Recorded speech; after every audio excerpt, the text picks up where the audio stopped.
So a fascinating thing is transpiring within the Sun defamation case, and that's that AH is not actually going to have to appear before the media and throw her accusations out front and center. Now, she gets to throw these out behind closed doors, pretending that we all don't know what's going to be said, when that's not the case at all. In fact, there was a certain declaration once upon a time by a certain Amber Depp. And Amber Depp, that story that she told, it doesn't match up with some of the stories we've been hearing lately. So I thought you and we would go over this in preparation for that fun time, because you know what? It's going to be fascinating to find out whether or not this person actually perjures themselves, and that certain time in jail they could be facing, maybe that'll come true. So hey there, so today we return to that wonderful world of Johnny Depp coverage. But before we get started, let me say this. If you like this content, you enjoy the channel, consider subscribing, sharing videos, and checking out the links in the description. I hate shilling the channel too, but at the same time, this platform has turned this particular subject into one they say cannot be covered, and you know what? I don't like that. So if you want to help out with that, definitely check it out, definitely support, and I appreciate that.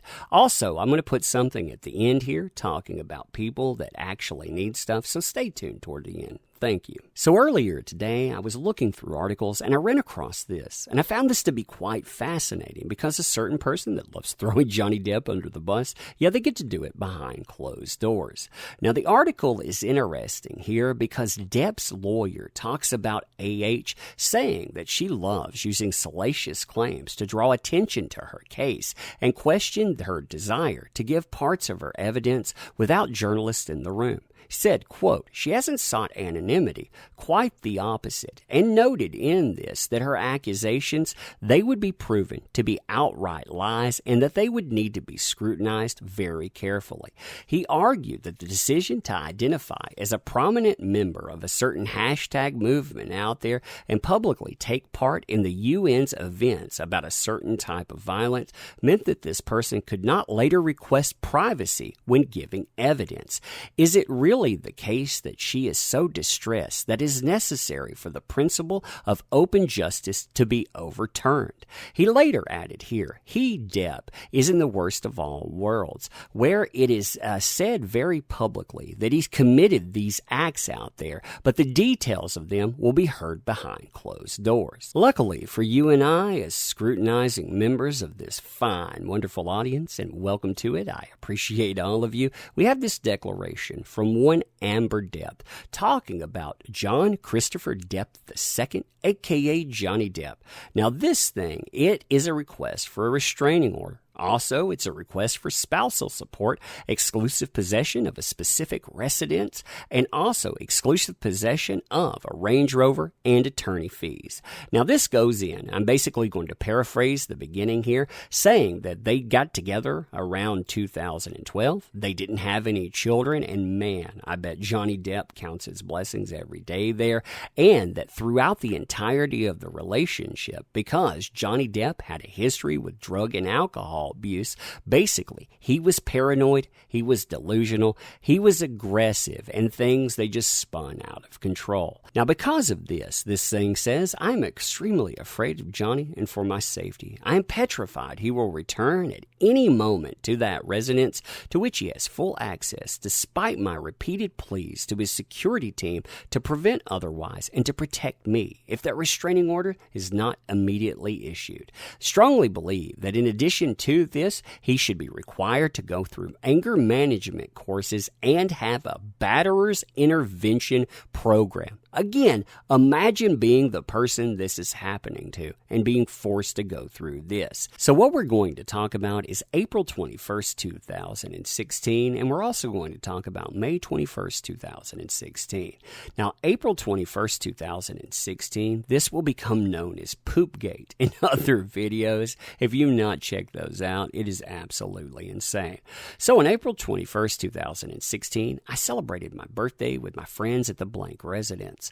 As everyone was preparing to leave my birthday party, Johnny showed up, inebriated and high. After my guests had left, Johnny and I had a discussion about his absence from my birthday celebration, which deteriorated into a bad argument that started with Johnny throwing a Magnum-sized bottle of champagne at the wall and wine glass on me and the floor. She loves that thing too. Magnum-sized bottle of champagne. Comes up all the time, both which shattered. Johnny then grabbed me by the shoulders and pushed me onto the bed, blocking the bedroom door. He then grabbed me by the hair, violently shoved me to the floor. Johnny was also screaming and threatening me, taunting me to stand up. After several minutes, Johnny stormed out of the condominium, but not before tossing aside and breaking nearly everything in his path.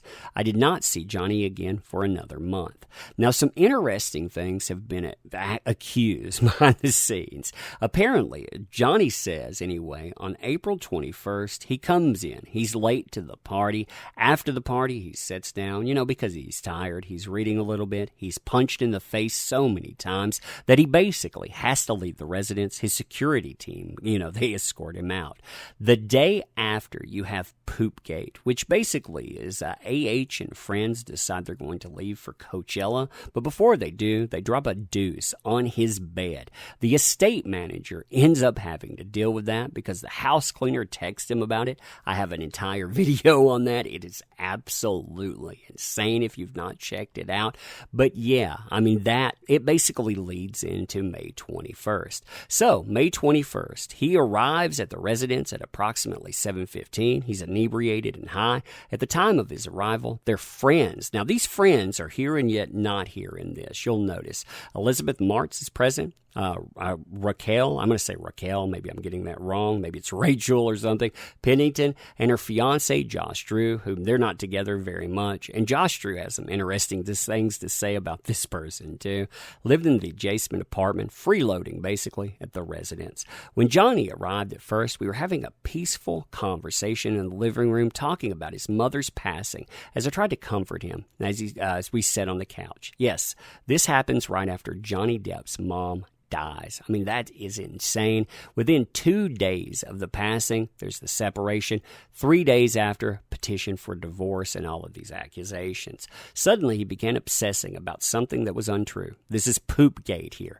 And his demeanor changed dramatically. He became extremely angry. I tried to calm him down by calling one of the trusted employees. This is the estate manager here to alleviate his misplaced concerns, but it did not work. No, because that guy basically clears up things, and apparently the call was not started by her. It was started by Johnny Depp, from what the estate manager says. So Johnny became increasingly enraged. I began to have concerns for my safety, sent a text to my friend who was in the condominium next door. I texted her to asked her to come over. As Johnny continued to rant in an aggressive and incoherent manner, he then demanded that we call I.O. Tillett Wright to prove his paranoid and irrational accusations about some delusional idea he was having. This is about Poopgate, too. As my call to I.O. went through on the speakerphone, Johnny ripped the cell phone from my hand, began shouting profanities and insults at I.O.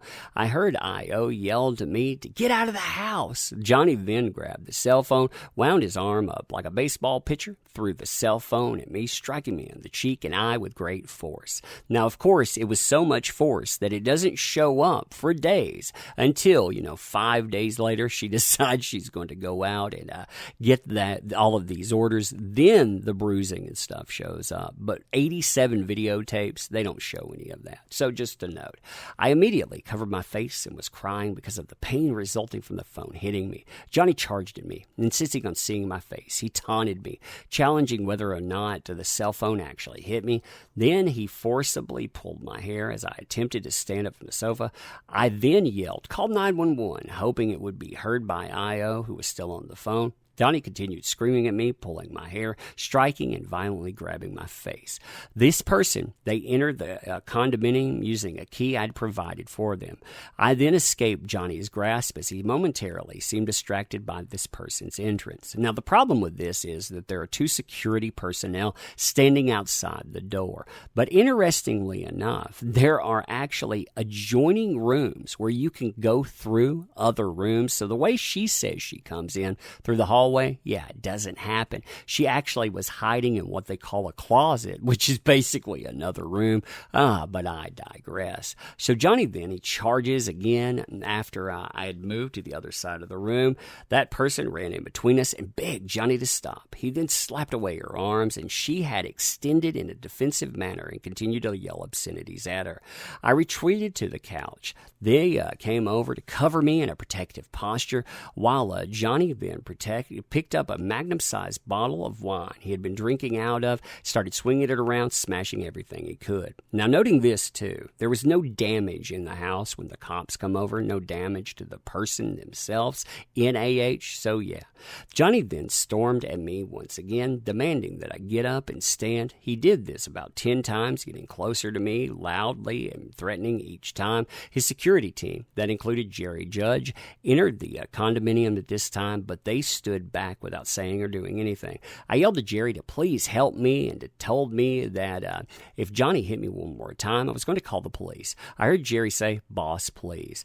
But Johnny continued screaming and breaking things, finally leaving the condominium. As Johnny went down the hallway, he smashed another bottle of wine and then went into an adjoining condominium unit I use as an office, painting studio, and closet.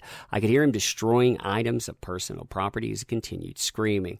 Joshua and Raquel took me into their condominium for safety.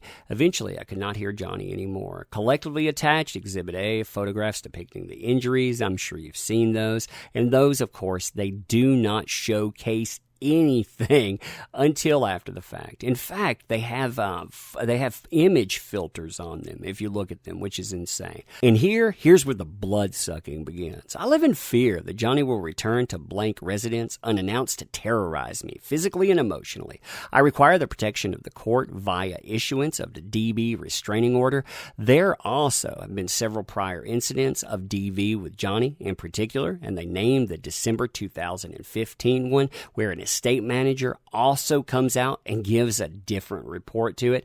Now, in addition to that, they also have no place to go other than that residence, so they want exclusive use and possession of that property. They also require the Range Rover, and they also require their dog pistol.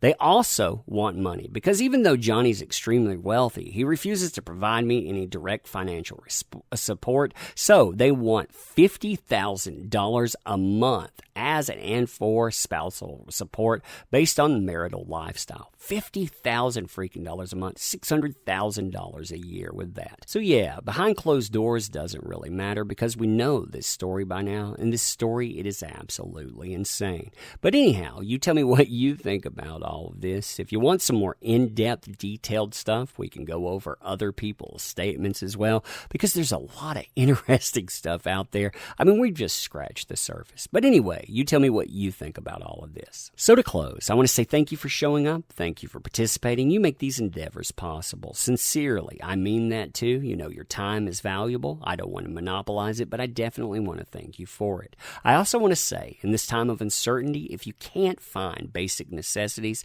I'm talking about canned goods, bread, things like that, ask people for that. And if you can't find anyone to help, ask someone like me. Maybe I can. You know, again, I'm not talking about being able to pay your rent, but you needing some bread, needing some toilet paper, maybe we can work that out, because from my family to your family, we are definitely in this. And yeah, I hope everything is going smoothly. And again, thank you all for being here. I definitely do appreciate you. So until next time, thanks.